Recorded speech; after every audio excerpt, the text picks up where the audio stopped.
So let's talk about some of these a little bit. Again, we've already hit on disparate treatment. That's more intentional, disparate impact, retaliation. We've got to add to that, though, harassment or harassment. And of course, wow, is this in the news now with the quid pro quo or hostile work environment? We're hearing all kinds of allegations coming out of the politics, the movie industry, you name it. High executive in Amazon was forced to resign because of alleged sexual harassment types of things. Defense for some of these is that it's a business necessity, or again, like a bona fide occupational qualification. The story behind this, so you know, just real quickly, is this was a news article that we had a couple of years ago, and a fellow, I think it was in Idaho, and he built his house, and he either didn't check or he ignored the actual rules and regulations for that area. And when he finished, his roof actually was 18 inches higher than it should have been, and his neighbor complained. And he tried to work it out with his neighbor, but his neighbor would not give in whatsoever, and forced the man to rebuild his entire roof to lower it by 18 inches. So when he did it, this is what he put on, of course, the side that was facing the complaining neighbor. And the neighbor once again complained that this was inappropriate. This time the guy won, and he was able to keep it up like that, I guess. So, yeah, I like funny things like that. And we'll talk about each of these as we go along a little bit. So how do you avoid retaliation claims? Well, the first thing is treat complaints seriously. When somebody does come forward, you have to take it seriously. You have to investigate. You have to follow up. You have to follow the policies that you have. Obviously make it comfortable for people to come forward. You have to be a little bit careful, though, too, because you can't go to extremes. Just because maybe a fellow, let's say, has been accused of sexual harassment, it doesn't mean you should right away and immediately, suspend them or fire them, right? It takes investigation, or there's some things you could do to mitigate the circumstances, keep the party separate, those types of things. Of course, assign somebody to a different department if that's appropriate. Right, and those things should be taken into consideration. But there are a number of cases where the accused was poorly treated, and later came back and won big lawsuits because in the end they were proven to not have committed that particular case. So discrimination based on race, color, right, certainly can't be in recruiting, hiring, promotion, other benefits, whatever it may be. Even if you got tickets for ball games and you're consistently giving them to, people of one race and not people of, not spreading it around. Okay, the simple things like that can certainly be considered discriminatory, right? Things like racial insults, of course, maintaining all white or all black crews, housing, Christmas bonuses, other kinds of perks and whatnot, anything. Disparate impact and some examples there, right, that may lead to some things. So biased personnel tests. Yeah, if you're giving, personnel tests that end up, not appropriately sorting out people that will work at the job or be good at the job. Okay, that could be discriminatory, and these have come under some fire. And a quick story about, I was in the East, Connecticut or New Jersey or someplace, and it was a local fire department, and they gave tests to their firefighters for promotions to go from regular people up to like officers, would be maybe the military equivalent anyhow. And when they got all done, only the Caucasian males had passed the test. And the mayor intervened and he said, well, it's obvious that this is inappropriate.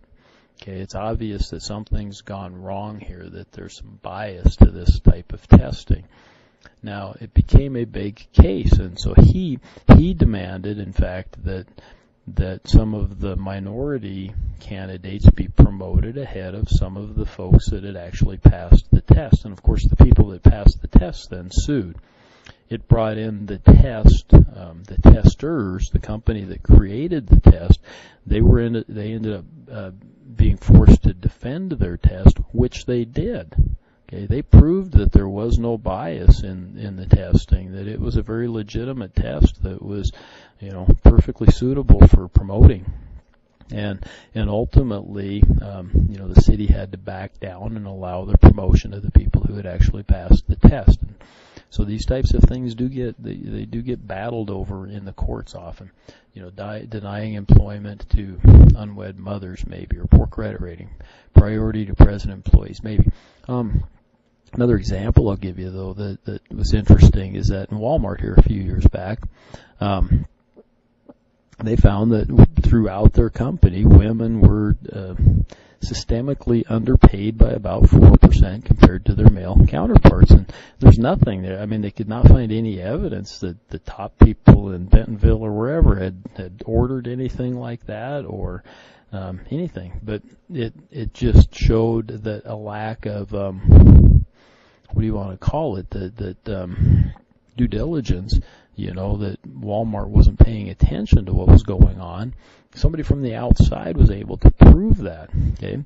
And Walmart ended up settling, and I remember at the time even had, I think, at least one gal who's in the business law class, and she got a check for, back pay of $170 or something like that as a part of that settlement. So, those types of simple things can lead to disparate impact, even though there's no intent.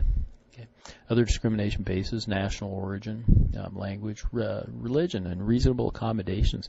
I think it was Abercrombie and Fitch here a while back had a case where they refused to hire some gals who were of the Muslim faith because the gals wanted to work with their hijabs, and excuse me if I don't know how to pronounce that, and Abercrombie and Fitch said that didn't fit their image. And they lost, I think they actually offered to hire them, but they would be in the back room versus out in front, and that's not where the gals wanted to work. And so Abercrombie and Fitch lost, and again, it was because they couldn't prove that part of the image was that important, that it would really hurt their business. Okay. Sexual harassment can be a hostile work environment. That could be any number of things, right?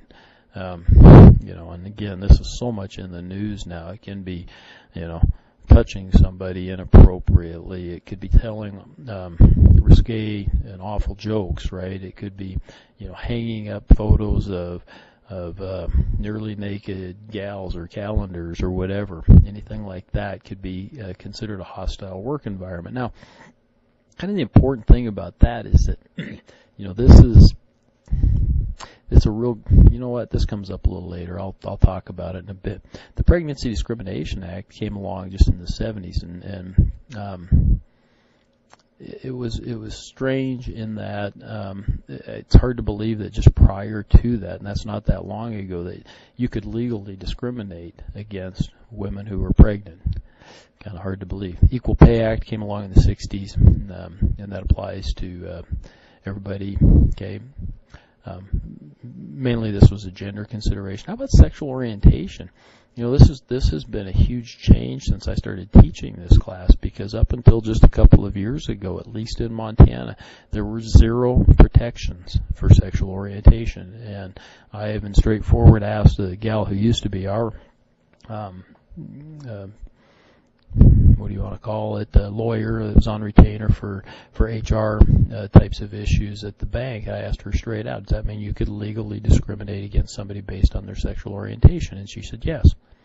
And I said, wow, okay, now that has changed. We've had significant court rulings in the past few years, and including just here in Montana, that have said that, maybe we better take another look at that. So sexual orientation is moving into one of those protected classes.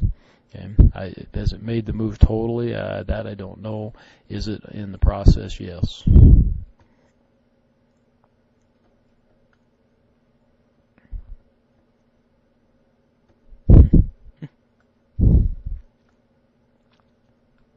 Yeah, let's stop here and we'll come back and have another part 3.